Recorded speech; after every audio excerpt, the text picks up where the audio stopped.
Today we're going to be looking at adjectives, both the vocabulary and also reminding you of adjective agreement. So let's just start with the words. Our first one is old. Âgé. Âgé. This is two syllables because we have two accent marks.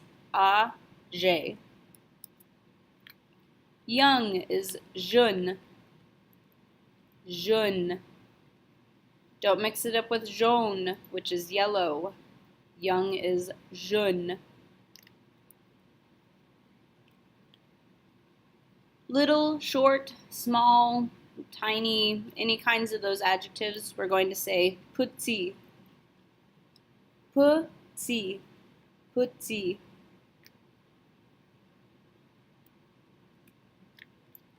If you are tall or possibly broad, like broad-shouldered, then you are grand. Grand. The A-N becomes a nasal sound here. Grand. To be annoying is pénible. Pénible.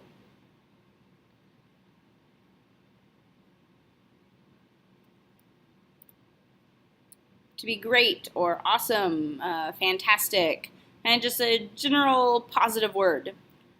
Génial. Génial.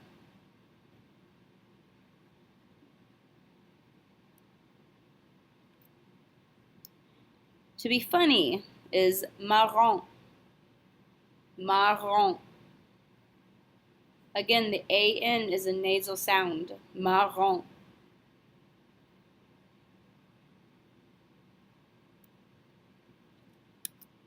To be serious, sérieux. Sérieux.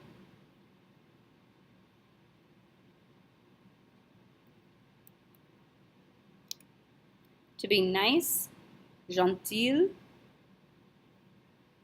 Gentil.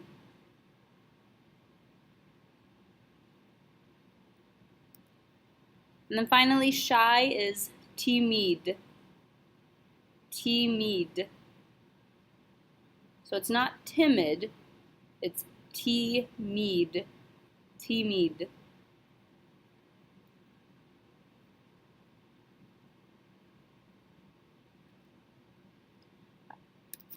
All right, remember that all of these adjectives that we just learned are in the masculine singular form. This is also called dictionary form because when you look up one of these adjectives in the dictionary, this is the form that it will give it to you in. However, they have to agree with the person whom we're describing. So if you're describing a girl, we have to make the adjective feminine, which we will typically do by adding an E to the end. Note that this might change the pronunciation. So like petit with an E on the end becomes petite. Marrant with an E on the end would be marrante. If you're talking about more than one person, we have to make them plural, which we typically do by adding an S. This could change the pronunciation, but could not as well. Most of the time it won't. There are a few quote-unquote extra rules. So if it already ends in an E, such as jeune and timide, we're not going to add another E. There's already an E there, we call it good. Jeune is the masculine form, jeune is the feminine form. The exception to that is if the E has an accent on it, like in âgé. The E accent, typically accent aigu, is not considered to be the same letter as a regular E. So even though we don't hear the difference, the masculine form is âgé, the feminine form is âgé, we can see the difference when we write it.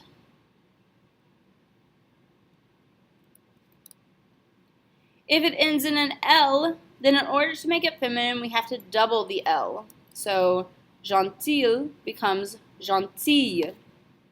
This is a little bit of a difference in the pronunciation. We're used to adding a sound in order to make it feminine, but we're almost kind of taking it away here because two L's form a Y-type sound, a vast majority of the time at least, And so we go from gentil, where we have a fairly emphasized L because L is a careful letter, to gentille, where the Y almost gets swallowed in that E sound anyway.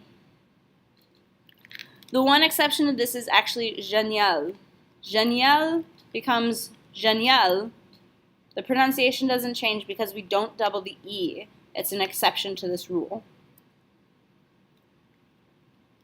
If it ends in an EUX, which for this list is sérieux, to make it feminine, we have to first change the X to an S before we add our E. This means that we will have an S in between two vowels, so we have to pronounce it like a Z. This is called the Rose rule. Hopefully you remember it from last year. If you don't, we will be looking at it in a future unit, okay? But it is an important one to know. So we go from sérieux to sérieuse. But remember that X is also a pluralizing letter, so do not add an S for the plural masculine form, because it already ends in an X. Sérieux, sérieux. The X is already there. It's just like the E's with the feminine. If there's already an E there, we don't have to do it again. However, the feminine form, since we changed it to the S and added that E, when we make it plural, we do have to add an S onto there. We still don't hear it, sérieuse, sérieuse, but we see it when we write yet again. Remember that we typically use X to pluralize words that end in the letter U. We just don't have any other adjectives that end in a U normally. In fact, that's a pretty unusual letter for an adjective to end in.